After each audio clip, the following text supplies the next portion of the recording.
Hello! Boy, do we have a hot one for you tonight. And see, when I say that, I'm trying to impress you, and right away you say, oh, that's good.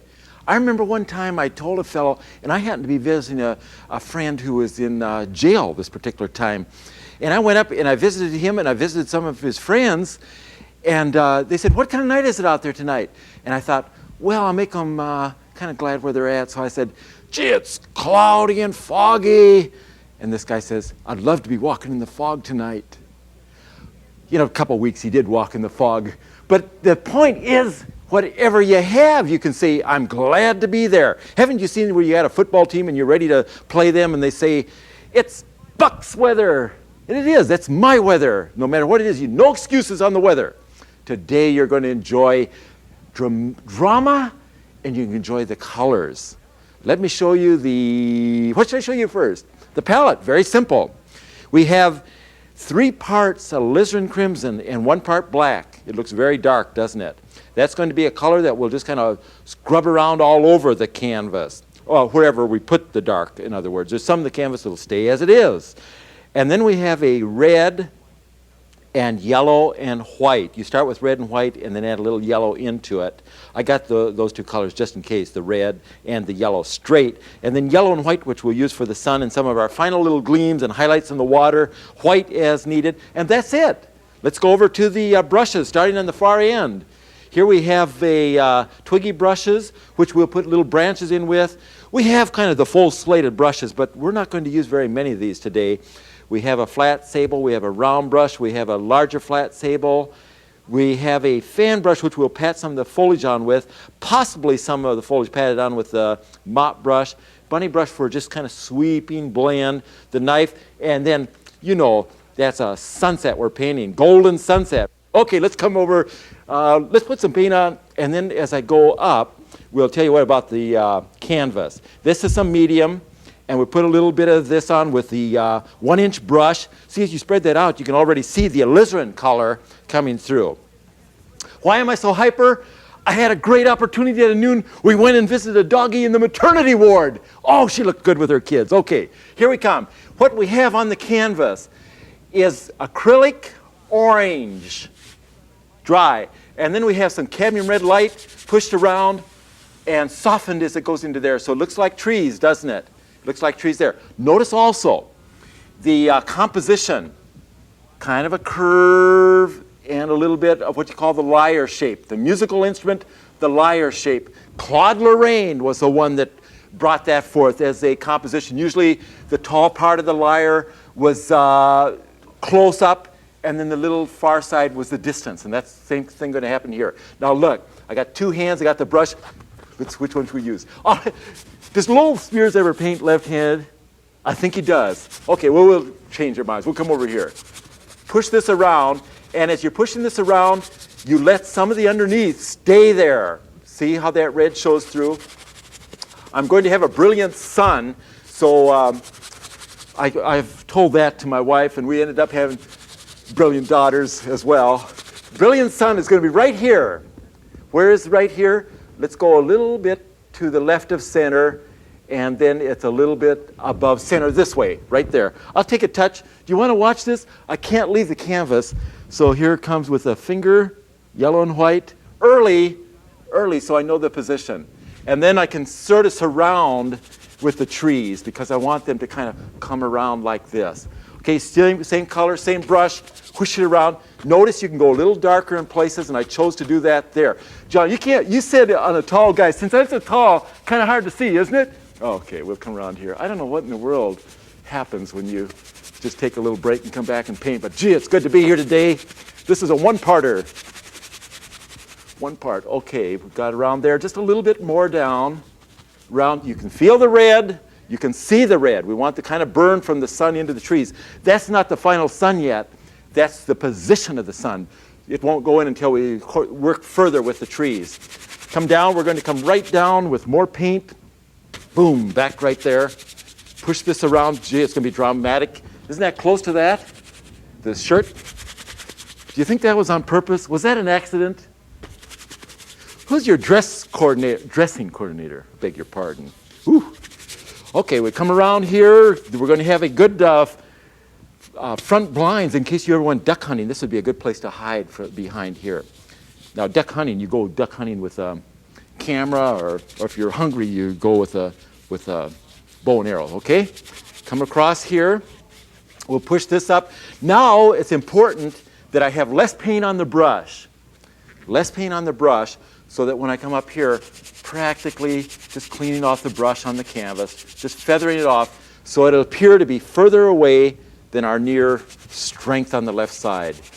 And same way there, you let a lot of the underneath red be your color, your value. If it's too much, you can soften a little bit like that too. So you play with it that way. Okay, we'll come down closer. We want it a little darker in close, which this is. And see how much of the red I'm saving. I'm kind of working towards that. And there'll be some untouched canvas. Well, not really. I touched it. Untouched with paint. You got to be clear now. So what do you mean? This is where I'm coming across, and then we'll have this represent a little land jutting out there, and we'll keep it clear here, dry, and we'll keep it dry there. Come close to it, though. Okay, we'll take the bunny brush without paint. Just picking up the bunny brush and blending back and forth. Go a little bit of each which way. And then you sort of decide, are there areas that I might want to have a little more bulk, more paint? I'll choose to do that at the lower part in here. This will represent pretty much the bottom of where the big tree will be, so we can kind of have depth of field behind that. Time flies when you're having fun. At least for the artist. And it's good for you at home that you can see this. Another technique that you can use where you're using a lot of the canvas showing. See, on a lot of the paintings, we'll put a priming underneath, and then we say let it sort of show through. Here we're saying let a lot of it stay uncovered. Now I have a little bad spot there. You have to watch that. That's kind of the board from behind, so I'll just kind of go gently pushing up like this. And when I put highlight on, I'll further remove some of that. Okay, what do we want to do now after we blend just a little bit more? We'll take, and this is fun, we'll take a brush and put the back of it into the paper towel. And then you come up and you can wipe out. Oh, watch this. Isn't that a nice way to make a trunk? Trunk, trunk, trunk, trunk. Right down to there. And you can see it got a little tapered and a little wide, so you kind of go back. And if you need to change anything, just bring it over with a little brush work. The brush isn't little. And then even as you feather that, you tone it slightly so it's not quite as strong as it is when you first scratch it out. Taper more so there, because we want some of the foliage to be over the tree, and that'll happen more as we add paint to it. But right now we can even let some of that happen as we're less light in various areas. Okay, for the little branches, you might even just scratch a few. Notice the curving feeling.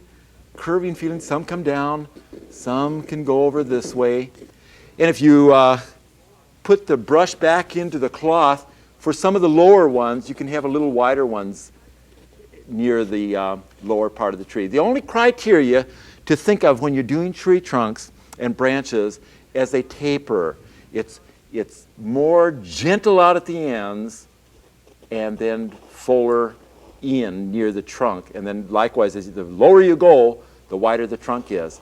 Now, I found a tree once that wasn't true. I found a tree. I was told this by Claude Buck. I went over and I saw this tree, and it was narrow at the bottom and went wide. And I said, Claude, I saw this tree. That's not true. It grew this way, it grew this way. And he says, anytime you have to send a note along with the canvas explaining that, it's probably best not to paint it that way. But if it's in somebody's front yard and they want it that way, then you do it. But typically, you would expect it to be a gradual taper from the wider lower to the narrow, thin top. Curve them a little each way. You need to study your trees a little bit, see what you're representing. This is, what kind of tree is this? A eucalyptus tree. Eucalyptus. And that's what happened with the Booth, John, and myself. We both got eucalyptus recently, didn't we? Whose idea was it, John? In the booth. See, I keep saying that so you know who I'm talking to. Or I'm talking to you guys out there too all the time. See, I'm not just looking at one person. I'm seeing you. I'm seeing Dennis and Dell and John. Those are the camera crew. But the people at home, thank you for watching. If you have suggestions, you know, send them in. I don't know what we'll do with them. We'll listen to them. Okay, twiggy brush, medium. And here comes the black and alizarin. We'll take this and we'll come over and go a little further out so you get some of the dark terminations. Ooh, that is really nice. I use the little finger quite a lot to balance the pressure when I come with a small brush. So you kind of hear it scraping. You of course watch that as you're going on paint that might be wet. You might have to make it just a little less of a touch. I wouldn't mind where I have to come back and repair that a little bit. I like what it does so much. And let's see, what do we have? We have a few of these that need to come over on the far right side.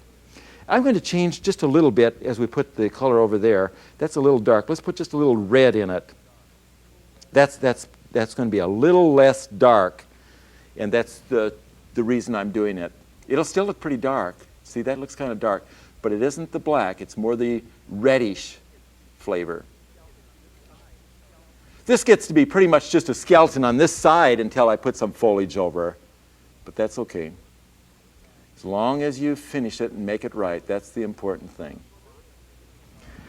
You know, there was a famous philosopher, and his name was Cicero. They said that after he finished speaking, the people would stand and cheer and clap. And then they compared that with Demosthenes, and I hope I pronounced that correctly. You know what they do after Demosthenes spoke? They'd say, "Let's march." And I think that's where I pay a lot of tribute to our friend Bill Alexander. I call up home and my mom says, "Gee, we watched Bill Alexander on TV today. Dad ran down and bought a set of paints." See? They listened to him and they said, "Let's paint." And that's really what would give me pleasure. I don't want you just to sit there and shows over and say, "Oh, that's another good one, Buck." I want you to say, "Let's paint." So if you do that, I know it's a success. Be sure you just get in there and try it. Watching the TV, recording it, and trying to do the same thing, that's helpful. Learn from the best. You can study with teachers. You can check out paintings in the museum. When I say check them out, I mean go look at them and look at the good ones. See what they have done. And always enjoy the aspect that creative work is a growing thing. You can learn. You can all of a sudden feel comfortable what you're doing, but you still reach higher. There's a learning process in it if you're doing it for the first time. There's a learning process even when you're a professional. That's what's joyful. You know, people say, well, if you ever quit learning, it's a time to quit. Well, that's maybe a cliche, but it is true. It's exciting. If you have the idea that I'm going to do the best I can, then you keep learning.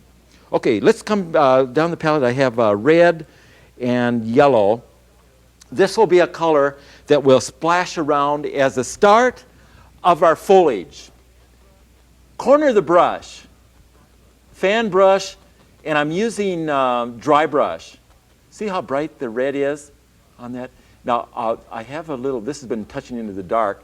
On this side, it's still a little light, so let's just go out there so you get a little more pure reddish tone. That would be the leaves out as they touch into the sky. Just picking up a little sparkle. And they don't have to really be attached to the tree. They can float over here because the sun would make it where you don't see all the distinct attachments. Okay, now more inside. I'm going to try a little bit more like that, and then we'll come with the mop brush and put on some as well. This is all dry brush. Why is that so? Because the paint's rather creamy. If it were stiffer, we could use a little medium on it. Oh, that's pretty. how hard you touch or it blends in more. If I want it to be brighter, then I'd be a lighter touch, and I'd go back and dip in more often. So after I've put that on, now I'll come back, which is the more often. Since I've been touching into the dark with the red, I clean the brush to clean that off, and then I'll come back with more of the red and the yellow, and I need to be sure I have quantity. Okay, here's the quantity. Boom, boom, boom. And I keep this lighter near where the sun's going to be. See out there? You get the feeling like the sun is just causing those to be lighter.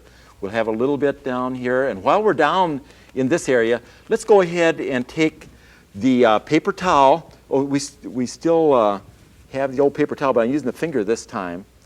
And we'll kind of push this in so you get a little flat surface of some rocks.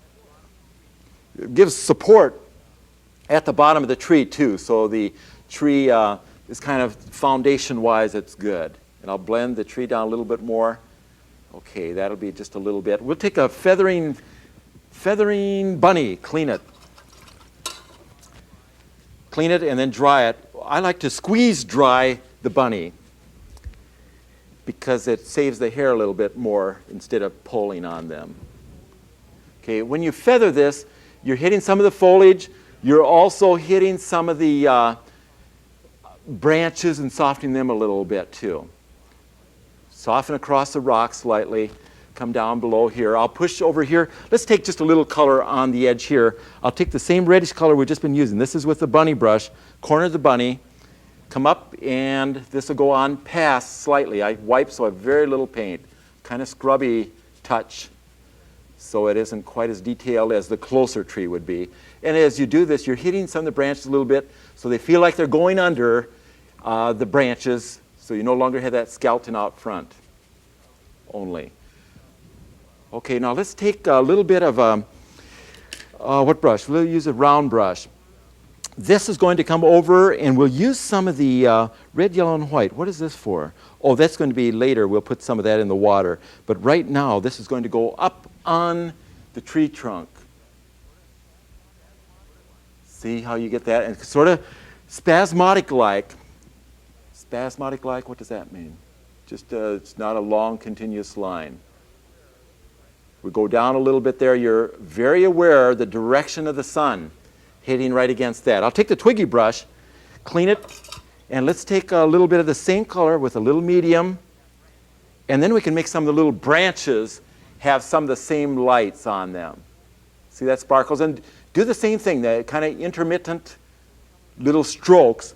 So some of the foliage is covering it, and some of the light is hitting the branches. Now, isn't this a dramatic one? I told you it's going to be dramatic. Gosh, it's so warm out there. I'm even getting warm from looking at that sun, which isn't totally in yet. Okay, we'll come across here. Come across here. That's the nice thing about not wearing makeup, Jennifer. She's the floor director. Not wearing makeup because it would smear if you did that. Wouldn't it? Okay, a little light going out this way. And let's go stronger. Let's go stronger. Same color. Stronger right close to here. And then to make that even stronger, we'll put on where the lightest light would be hitting that. And that's going to be yellow and white. Yellow and white, still twiggy brush. You know what? I'm going to change my mind. I'm going to use a knife. Here's a knife. Just very thin line. And this will just sparkle right there. Sounds like a good idea there. Okay, let's blend just a little bit. And when we blend, this is the bunny blender. You hit this and you'll lose some of the light, so you're keeping it a little stronger right near that spot. Make that one secondary. Okay, now I need to come with the light that'll go for the sun. Let's see what we'll do on that. Let's use a mop brush. Mop, mop, mop. Flippity-flop, mop. Here's a mop brush. Yellow and white. Yellow and white right in there. Push this around quite a bit. Ooh. It needs to fan out into the orangey area. See how strong that is? And leaving a little bit of the red where the tree didn't touch it makes a nice melting tone from the sun in towards the tree. Okay, we'll come down and show the results of the sun, where it's hitting on the water. First, I'll come with the red and yellow and white. This is with a knife tool. Let's come right straight down. Right in there. See how much of this red you're leaving, though? That's very helpful. There and there. Notice it's just kind of swinging around, blending right in place as you do that. I'm going to take a little bit of a sable brush, flat sable brush, some of the same color, dry brush, come up and very little, kind of wipe some off, and just sneak a little bit on those rocks. A little bit on the rocks. You let some of the dark blend in so it's not quite as light as out in the water. But I do want to come back, same thing. You're just staying right where you are. Just a little stronger on a couple of them. See, just a small little sparkle, like that. Coming back to the water, we'll take the yellow and white with a knife. There we are. And straight line. This needs to be a straight line. Zoom, zoom, zoom, zoom, right here. And right there. And boom. Now that's strong, but we need to blend it slightly. Let's take the clean bunny. When I say that, it doesn't mean it's clean, but we need to have the bunny that's clean. And we'll just brush this around a little bit. I'm going to do one other thing there. I'm going to take a little red on the brush so that when I blend it, it has something wet to blend into. See, the red that's there is our surface prime, the acrylic. Just blend a little bit, push around on this side, push around there. And we can kind of brush a little this way. See how the strokes come? I'll need to wipe it off there. But just a little bit of the shimmer across the water. That's such a nice melting feeling. And you have a little bit of the feeling where the water is coming down, making a swing over here like this. We'll emphasize that by coming this way. Then at the lower edge, we'll want to have just a little character there. So we'll take, let's take first the 1-inch brush, put a little black and alizarin on it, and then you're 1 inch too, but you're 1 inch in a different way. We'll take the twiggy brush with a little bit of the medium and make some very little juicy reeds. Hit the cleaner on the way. Okay, this is first just for quantity. Splash. We're doing fine. We're doing fine. We're coming along. Okay, that's sort of the reeds. If you want to have a little variation down there with the red and lights, you can even do this. Let me show you another thing. You'll like this. You can scratch a few light reeds.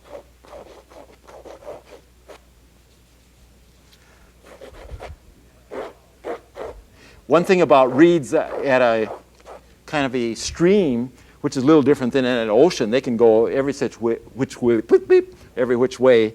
Whereas in an ocean, you might have the sea breeze bending them the same way. Okay, now as I said, we'll take some of the dark, black and alizarin, and we'll make some little, see that? Do about 35 in one load. 36, 37. If that's not showing enough over there, we might have to just wipe a little bit. See, I can wipe, or I can scratch, or do a little of each. Even this little bank could have a couple little reeds coming away, kind of little flowers and that. It's such an effective thing to do, to have a good priming underneath and where you're making use of it. This is an effective method. I've done it as well where you take and have a phthalo green and white flat ground and then use the black and alizarin over it and do a landscape too, where you let a lot of the green be in the sky and that. It's beautiful. Try that. Okay, feather this around, and then what we'll do is kind of a little finale. We'll take some of the light. I think we have it on this brush already. We'll take some of this pinkish tone. Let's see, we need a little medium. We'll put it over on this pinkish tone, and we're going to have a little highlight on some of these trees. See, that makes it also so they're further away, but they have some light happening to them too. And let's go with just a little kind of a final thing. We'll take, I've said that twice, haven't I? We're going with another final thing. This is a red and yellow, which gives us a very bright red. And we'll take a little bit of our knife, just a slight drag.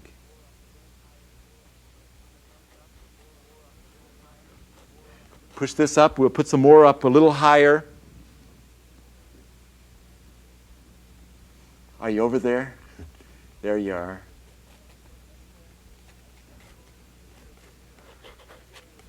That's really getting it. I could go one bit lighter, and that'll be right in the sun. I'll take a little white in the mop brush. See, when I use white, you say, well, you don't use pure white, but it's going to go on top of the yellow, and therefore it mixes in a little bit. So it's kind of yellow and white. See, so that gives just a little kind of a gradation coming around there. Don't you feel it's almost a painting that you could get a suntan on? I guess it's about time to get those old sunglasses out. But before we leave, I need to show you one last thing, and that's, you want to sign that picture?